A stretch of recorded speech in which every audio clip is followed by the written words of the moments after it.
मालेगांव शहर में कोरोना की तीसरी लहर के दौरान कोरोना मरीज की तादाद कम होने की वजह जानने के लिए यूनिवर्सिटी ऑफ हेल्थ साइंस की जानिब से 40 डॉक्टरों की एक टीम शहर में रिसर्च के लिए पहुंची है। ये टीम मालेगांव जादू इस नाम से रिसर्च कर रही है। मालेगांव जादू इस नाम से ये टीम रिसर्च कर रही है। डॉक्टरों की टीम ने बाकायदा रिसर्च का आगाज कर दिया है। डॉक्टरों की रिसर्च टीम मालेगांव शहर में गली गली घूमकर शहरियों के खून के नमूने जमा कर रही है।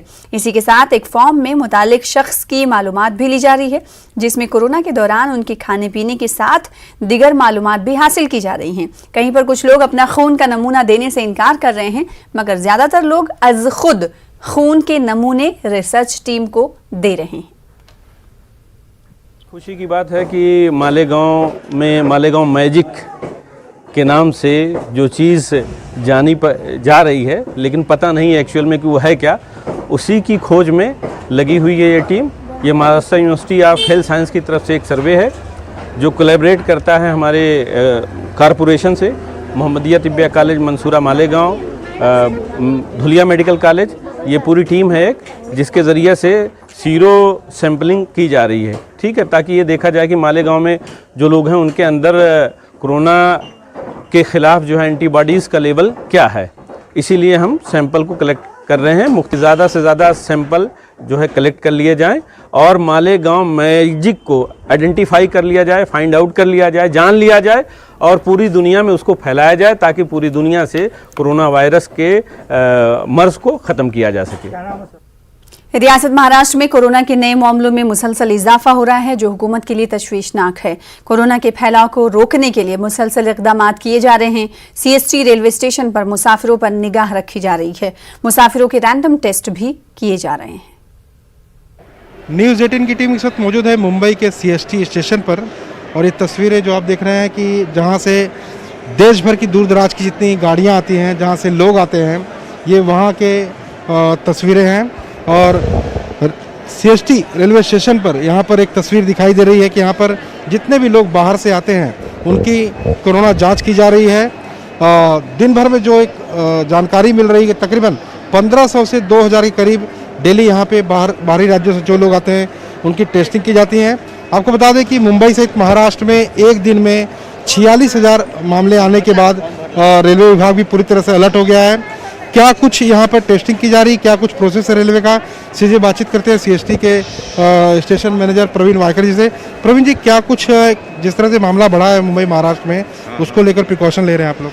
अभी देखिए कि जो दूसरी लहर आई थी उसके बाद से रेलवे बहुत सतर्क हो गई है, और वो यात्रियों की और हमारे रेल कर्मचारी है उनके सेहत का ध्यान रखते हुए यहाँ पर BMC के साथ में मिलकर हमने RT-PCR और ये टेस्टिंग का पूरा यहाँ इंतज़ाम किया हुआ है। जाने वाले यात्री, आने वाले यात्रियों का पूरा टेस्टिंग होता है, और दिन में करीब 1600 से 1700 टेस्टिंग होती है, जिसमें से जो पॉजिटिव पाए जाते हैं तो 10 से 15 लोग जो मिल रहे हैं, तो उनके लिए एम्बुलेंस वगैरह रहती है, जिससे उनको दवाखाने में भेज दिया जाता है, उनको विलगीकरण करने के लिए वहाँ भेजा जाता है।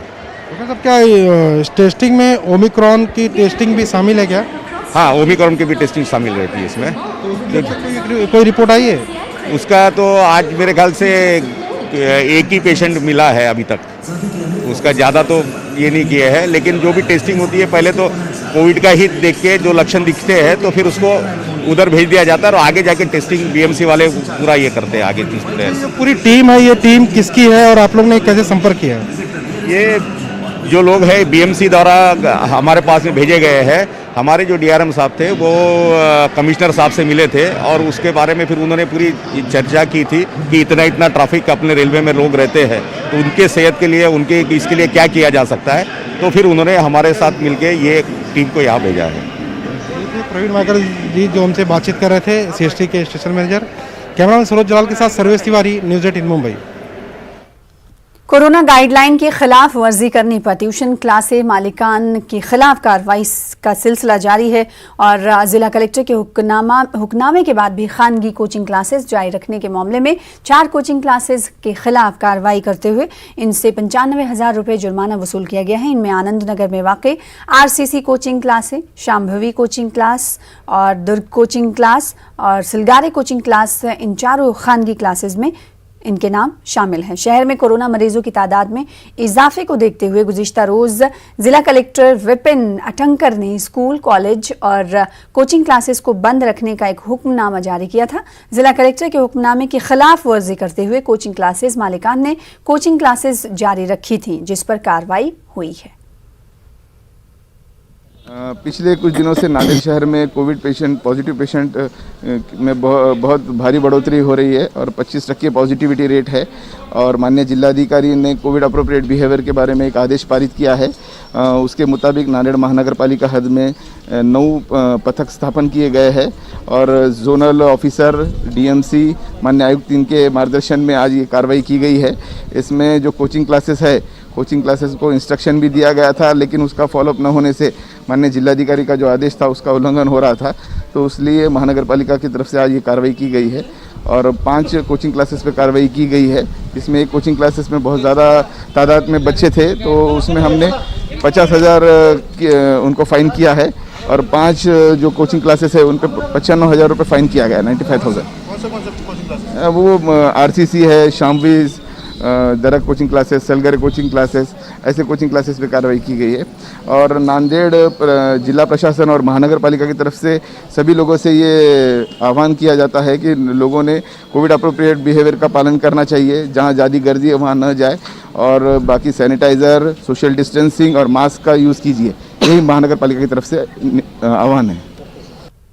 दुकानों के साइन बोर्ड मराठी में होने चाहिए, इस तरह का फैसला रियासती काबीना की मीटिंग में किया गया है। रियासती हुकूमत के इस फैसले पर एमआईएम के रुकने पार्लियामेंट सैयद इम्तियाज जलील ने शदीद नुक्ताचीनी की है। उनका कहना है कि कोरोना वबा के सबब गैर यकीनी कैफियत है। कारोबारी तबका लॉकडाउन के अंदेशे से परेशान है। कल क्या होगा इसका कोई अंदाजा नहीं। ऐसे में रियासती हुकूमत नौजवानों को रोजगार फराहम करने के बजाय मराठी के नाम पर सियासत कर रही है। एमआईएम एमपी इम्तियाज जलील ने रियासती काबीना के फैसले को चुनावी हथकंडा करार दिया। किसी का कोई विरोध नहीं है, लेकिन आपको यह हकीकत मालूम है क्या कि आज मराठी युवा जो है वो रोजगार की तलाश में, वो नौकरी की तलाश के अंदर दर दर भटक रहा है। ये फैसला आपको करना चाहिए कैबिनेट में बैठे बैठे। अगर आप रोजगार नहीं दे सकते हैं तो कम से कम उसके लिए कोई स्कीम शुरू करना चाहिए जिसके ज़रिए वो कोई छोटा मोटा अपना कारोबार शुरू कर सकता है करके। लेकिन जब भी चुनाव आते हैं तो मराठी अस्मिता, मराठी युवक, मराठी शक्ति, मराठी, तो ये सब जो है ये लोगों को बेवकूफ़ बनाने के एक धंधे है। रजा एकेडमी भिवंडी के सदस्य शकील रजा को एक नामालूम नंबर से मोबाइल पर धमकी भरा मैसेज आया। इसकी शिकायत शकील रजा ने पुलिस में दर्ज करा दी है। शकील रजा के मुताबिक मैसेज में लिखा है कि तुमने कॉरपोरेशन इलेक्शन लड़ने का इरादा किया तो तुम्हें कत्ल कर दिया जाएगा। वाज़ेह है कि हाल ही में रजा एकेडमी के महाराष्ट्र बंद ऐलान पर रियासत के कई अजला में तशद्दुद फूट पड़ा था और इस तशद्दुद का इल्ज़ाम रजा एकेडमी पर आयद किया जा रहा था, लेकिन महाराष्ट्र के वज़ीर दाखिला ने रजा एकेडमी को क्लीन चिट दी थी।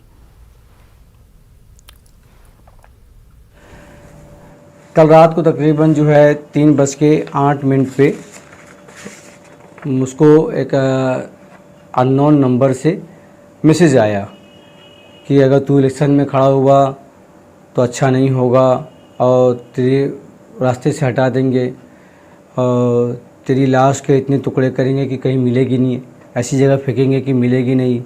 फिर नाम भी कंफर्म कर रहा है कि तू शकील रजा है ना। फिर उसमें लिखा है कि 2 दिन में तेरे को ख़त्म कर देंगे। ऐसा उसने कंटिन्यू काफ़ी मैसेज भेजा उसने।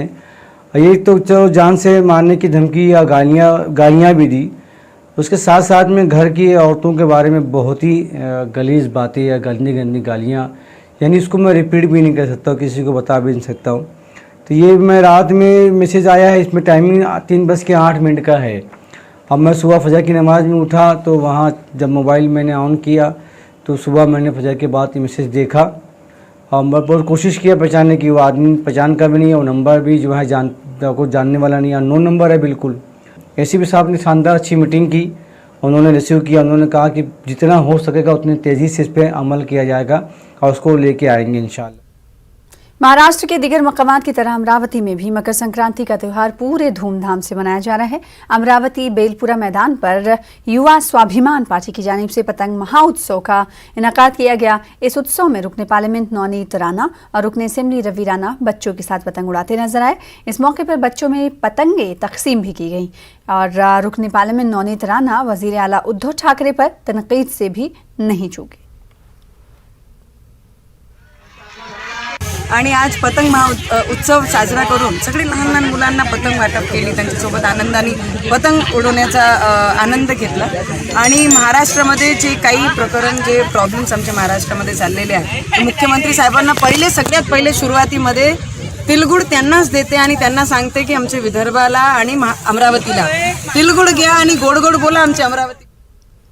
औरंगाबाद में मकर संक्रांति का त्यौहार बड़ी धूमधाम से मनाया जाता है। इस त्यौहार के मौके पर बड़े पैमाने पर पतंगबाजी की जाती है। आसमान एक तरह से रंग बिरंगे पतंगों से भर जाता है। खास बात यह है कि हिंदू मुस्लिम सब मिलकर पतंगबाजी में हिस्सा लेते हैं, लेकिन नायलॉन, मांझा और कोरोना वबा ने भी पतंगबाजी को मुतासर किया है। पतंग के शौकीन अफराद का कहना है कि कोरोना वबा से पतंग और मांझे की कीमत में इजाफा हुआ है, जिसका रास्त बोझ उनकी जेब पर पड़ रहा है। लेकिन शौक तो शौक है और शौकीन लोग हालात की परवाह नहीं करते। ऐसा ही नज़ारा शहर के पतंग मार्केट यानी नवाबपुरा, राजा बाजार और बड़ी लेन में देखने को मिला। पतंग बाजारों ने अपने तासुरात कुछ यूं पतंगबाजी जो करते हैं यानी पतंगबाजों ने अपने तासुरात कुछ यूं बयान किए, जरा सुनिए। संक्रांति की वजह से पतंग खरीदी करना है, लेकिन अभी फिलहाल कैसा है कि कोरोना भी चल रहा है और पतंग भी काफ़ी महंगे हो गए हैं। उसकी वजह से जो हर साल खरीदी करते हैं। पहले कितने खरीदते थे आप पतंग? पहले कम से कम 1000, 2000, 5-5 हज़ार के पतंग खरीदते थे। अच्छा। अगर इस बार जरा 1000-2000 में ही हम खत्म कर दे रहे पतंग खरीदना। और क्या तो कल आप फिर इतने कम पतंग उड़ाएंगे तो आपको मज़ा आएगा?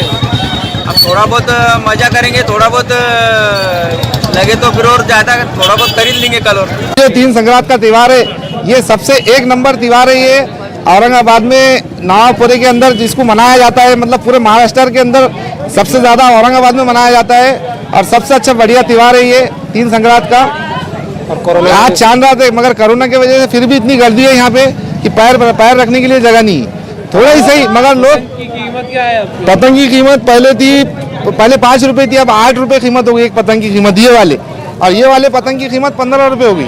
सबके 10 रुपए ये वाले पहले 10 रुपए थी, अब 15 रुपए हो गई। फिर भी थोड़े पतंग, मगर फिर भी शौक के आगे कितने खरीदते थे और अब कितने खरीदते हैं? पहले खरीदते थे हम 8 डजन 10 डजन, अब 3-4 डजन खरीद रहे, क्योंकि महंगाई बहुत हो गई है कोरोना की मार की वजह से। और नवाबपुरा राजा बाजार जो है तो पहले से पतंग का गढ़ माना जाया है। पूरे पतंगों की दुकान पूरा औरंगाबाद शहर के लोग जो है तो यहाँ खरीदने को आते हैं और ये पारंपरिक तौर से ये हर साल कोई भी जात धर्म न देखते हुए भी पतंग उड़ाए जाते हैं। राजा महाराज से तब से पतंग उड़ाए जाते हैं और अभी जो है तो ये नायलॉन वायलॉन जो निकले हैं इसके हम सब खिलाफ है। इससे जो है तो जीवित हानि हो रही है, पक्षियों की हानि हो रही है। ये नायलॉन गवर्नमेंट ने जो है तो वहाँ से फैक्ट्री से बंद करना चाहिए, जिसके वजह से ये जो अपने जिसकी भी प्रॉब्लम हुए है, अपघात हुए हैं जिसके, वो नहीं होगा। यूनाइटेड सराफा एसोसिएशन नांदेड़ अब रजिस्टर्ड इदारा बन गया है। हाल ही में इस इदारे के जिम्मेदारान ने चैरिटी कमीशन में इसका रजिस्ट्रेशन करवा लिया है। एसोसिएशन के रजिस्ट्रेशन की कार्रवाई मुकम्मल होने पर एक पूर्वकार तहनीती इजलास का इनेकाद किया गया, जिसमें यूनाइटेड सराफा एसोसिएशन का चैरिटी कमिश्नर ऑफिस में रजिस्ट्रेशन होने पर बागबान गली सराफे के सभी दुकानदारों को इसका बाज़ाब्ता मेंबर बनाया गया है, ताकि एक मजबूत इदारे की शक्ल इख्तियार कर ले। प्रोग्राम में कोरोना वबा के मुश्किल हालात में मुख्तलिफ समाजी खदमात अंजाम देने वाले यूनाइटेड सराफा एसोसिएशन से जुड़े कुछ लोगों की सताइश की गई।